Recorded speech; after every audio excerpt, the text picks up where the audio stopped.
একটু ধার্মীয় দিকে চলে যায়। ভগবান রামচন্দ্র মিথিলায় হরধনু ভঙ্গ করে সীতামাকে জয় করেছেন। সীতামাকে নিয়ে অযোধ্যায় ফিরে এসেছেন। তখন কই কই, কথা বলবেন না, একটু শুনবেন। কই কই রাজা দশরথকে বলছে, মহারাজ ওই আমার রাম বিবাহ করে পুত্রবধূ নিয়ে এসেছে ঘরে, তুমি তো বৃদ্ধ হয়ে গিয়েছে, এই সিংহাসনে তোমার কি প্রয়োজন? আমার রাম বিবাহ করে আসছে, তুমি সুরক্ষণে আমার রামকে রাজা করো। দশরথ বলছে, কই কই তুমি রাজদ্রোহিতা করছো, জানো রাজদ্রোহিতার শাস্তি কি? কই কই বলছে, মৃত্যু মহারাজ। তবে মহারাজ আমার রামকে রাজা করতে গিয়ে যদি আমাকে মরতে হয়, সেই মরণ হবে আমার আনন্দে। দশরথ মনে মনে ভাবছে, কই কই এ তুমি কি শোনালে, আমিও এটাই চাই, আমার রাম হবে এই অযোধ্যার রাজা। তাই রাজা দশরথ সারা রাজ্য জুড়ে ঘাটটা পিটিয়ে দিলেন, যমুক দিন রাম রাজা হবে। এদিকে কই কই আনন্দে নৃত্য করছে, আর অযোধ্যার প্রজাবাসীদের ডেকে ডেকে বলছে, আয় না দান নিবিকে, আয় রে তোরা, আয় রে ছুটে, আয় আয় আয় না।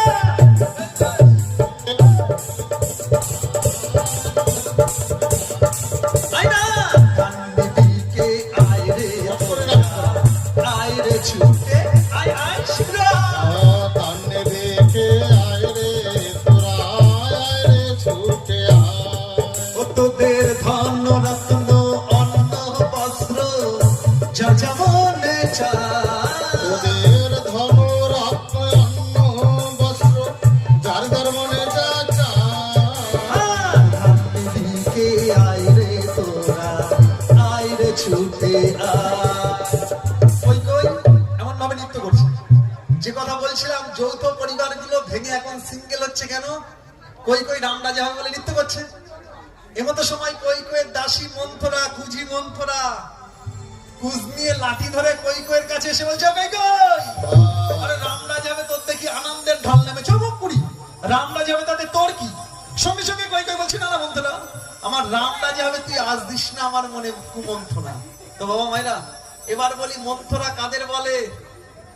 দেখবেন অনেক গ্রামে, অনেক বাড়ির পাশে, অনেক পাড়াতে এমন কিছু মানুষ থাকে যারা কূটনীগিরি করে বেড়ায়। মানে এর সংসারের কথা ওর কানে, ওর সংসারের কানে কথা এর কানে, অপরের কানে কুযুক্তি যারা দেয় তাদের বলে মন্থরা। আর এই মন্থরাদের কারণে যৌথ পরিবারগুলো ভেঙে সব সিঙ্গেল হয়ে যাচ্ছে। বাবা দেখেন, ছেলে বৌমা মেয়ে জামাই সবাই ঠিক থাকে, এই মন্থরাগুলো যখন আস্তে আস্তে পরিবারের মধ্যে ঢুকে যায়, তখন যৌথ পরিবার ভেঙে সিঙ্গেল হয়ে যায়। তা বলছে, কই কই রাম রাজা হবে, তাতে তোর কি? সঙ্গে সঙ্গে কই কই বলছে, না না মন্থরা, আমার রাম রাজা হবে, তুই আজ দিস না আমার মনে কুমন্থনা। সঙ্গে সঙ্গে কই কই আবার কিছুক্ষণ পরে ঘুরে এসে বলছে, কই কই হোক রাম রাজা হবে, কিন্তু রাম রাজা হলে তোর পুত্র ভরত এসে যদি বলে, ওমা রামকে যদি রাজা করবে তাহলে আমাকে কেন গর্বে ধরেছিল, মক্করি কি বলবি তখন তোর ভরতকে? সঙ্গে সঙ্গে কই কইয়ের মাথা বিগড়ে গিয়েছে। যতই হোক বাবা নিজের ছেলে, বলুন তো মা বাবারা, কোন মা বাবা চাইবে না তার ছেলে সুখে থাক? সব বাবা মাই কিন্তু এটাই চাইবে যে তার ছেলে মেয়ে সব থেকে সুখে থাক। কই কইয়ের মাথা বিগড়ে গিয়েছে। কই কই এখন বলছে, মন্থরা তাহলে বল না, আমি কেমন করে মহারাজকে বলবো, মহারাজ তুমি আমার রামকে না, আমার রামের পরিবর্তে করো আমার ভরতকে রাজা। তখন মন্থরা বলছে, ও কই কই তোর মনে আছে রাজা দশরথ একদিন তোর তিনটি বর দেবে বলেছিল, তো সেবায় সুস্থ হয়ে ওই তিনটি বর চেয়ে নে। তো আপনারা এটা শুনেছেন তো যে তিনটি বরের জন্য রাম বনে গিয়েছিল আর দশরথ মারা গিয়েছিল। তো তিনটি বর কি কি? বলছে রাম রাজা হবে, তুই তিনটি বর চেয়ে নে। কই কই বলছে, বর দিয়ে কি হবে? মন্ত্রা বলছে, বর দিয়ে কি হবে? তাহলে সব আমার প্রথমবারে হবে রামের বনবাস, দ্বিতীয়বারে 14 বছর, আর তৃতীয়বারে রামের পরিবর্তে হবে তোর ভরত রাজা। এই কথা যদি কই কই শুনি বারে কই কই শুনি বারে আর লুটাইয়া পড়ল কই কই মন্থরারি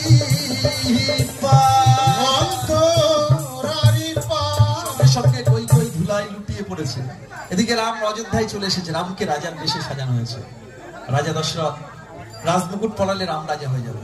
এমতো সময় মন্ত্রীরা পরিমরি করে রাজপ্রাসাদে গিয়ে বলছে, মহারাজ এখনই তো আমার রাম রাজা হবে, এখনই তোমার রাম রাজা হবে, তা যার জন্য রামের রাজ্যাভিষেক একবার গিয়ে দেখো।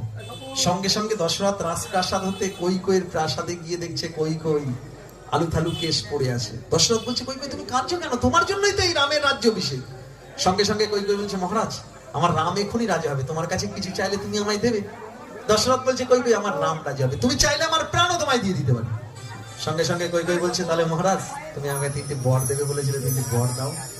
দশরথ বলছে বলো কি বর চাও। কই কই বলছে তাহলে শোনো মহারাজ, আমার প্রথম বর হবে তোমার রামের বনবাস। কই কই দ্বিতীয়বারে 14 বছর, আর তৃতীয়বারে রামের পরিবর্তে তোমার রাম নয়, রামের পরিবর্তে আমার ভরত হবে রাজা। এই কথা যদি দশরথ শুনি বারে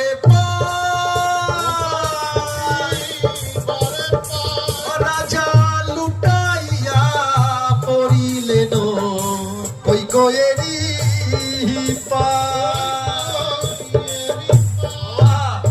পরিবারে বাবা কেমন হয়?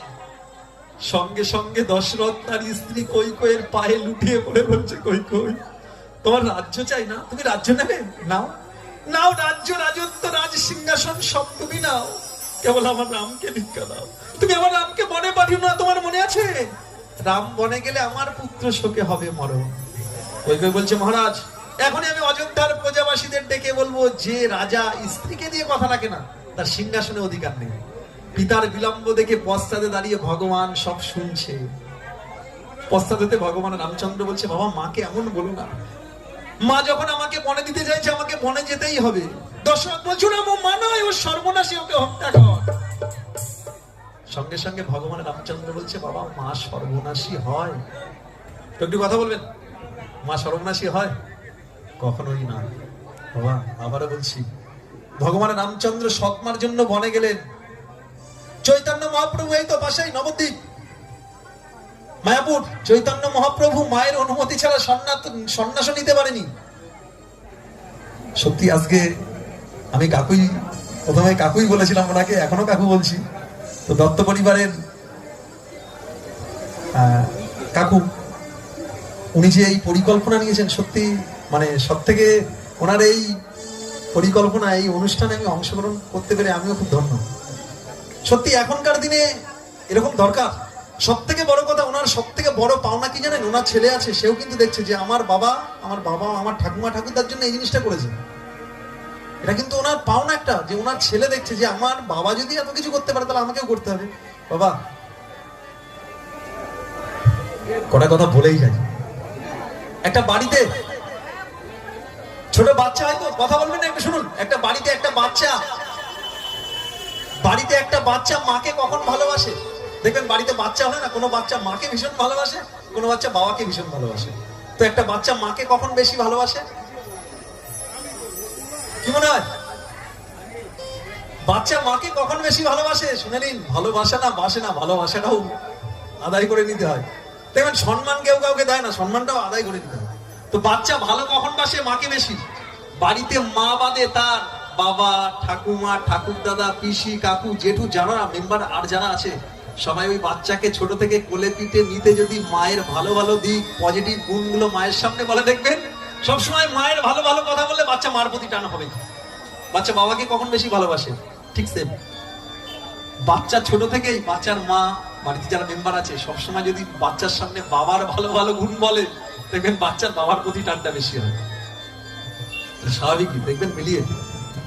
আরো কথা বলি, অনেকেই আছেন এখানে বাবা মা যারা আছেন প্রত্যেক বাবা মাকে জিজ্ঞাসা করুন তো, প্রত্যেক বাবা মাকে জিজ্ঞাসা করুন তার ছেলে মেয়ে খেতে কি ভালোবাসে। প্রত্যেক বাবা মা এখানে বসে বলে দেবে আমার ছেলে এটা খেতে ভালোবাসে, আমার মেয়ে এটা খেতে ভালোবাসে। কিন্তু এই প্রোগ্রাম শেষ হয়ে গেলে তো সবাই বাড়ি যাবেন, এখানে তো আর বসবেন না। প্রোগ্রাম শেষ হয়ে গেলে বাড়ি গিয়ে ঘরে ঢুকে আমার কথাটা শুনে মিলিয়ে দেখবেন। ঘরে ঢুকে একদম আপনার ছেলেকে মেয়েকে ডেকে বলবেন এই বলতো তোর বাবা আর আমার প্রিয় খাবার কি। বুঝতে পারলেন কি বললাম? এখানে প্রত্যেক বাবা মাকে জিজ্ঞাসা করুন যে তার ছেলে মেয়ে কি খেতে ভালোবাসে, এখানে বসেই বলে দেবে আমার ছেলে মেয়ে এটা খাই ভালো। কিন্তু প্রোগ্রাম শেষ হয়ে গেলে বাড়ি গিয়ে ছেলে মেয়েকে ডেকে বলবেন যে আমি তোর বাবা কি খেতে ভালোবাসি বলতো, 100টার মধ্যে একটা বলতে পারবে। আর যদি কেউ বলে যে আমার ছেলে মেয়ে বলতে পারবে, জানেন সেই মিথ্যে কথা বলছে। বাবা মা কি খেতে ভালোবাসে এখনো জানি না। সেই ছেলে বাড়িতে কালী পুজো করে নিয়ে সারা গ্রামের লোককে বলে খিচুড়ি খা, মা কালী খুশি হবে। অনেককে দেখেছি মোটা মোটা তুলসীর মালা গলায় পেঁচিয়ে তিলক কেটে মাথায় ইয়া বড় চৈতন, বেটা বাবাকে খেতে দেয় না, মাকে খেতে দেয় না, বৃন্দাবনে পড়ে থাকে। বাড়িতে আসলে ভাগবত পাঠ করে, অথচ নিজের বাবা মাকে খেতে দেয় না। ভগবান খুশি হবে? এই জন্য যে ধর্মে যাবেন, জি মাইনর, যে ধর্মে যাবেন সব ধরনের কি বলেছে? যতই যাও না মন্দির মর্জি, এই তো যতই করো গঙ্গায় স্নান, বাবা মাকে না বাসিলে ভালো হয় না খুশি ভগবান। আর যতই যাও না মন্দির মসজিদ, যতই কর তীর্থস্থান,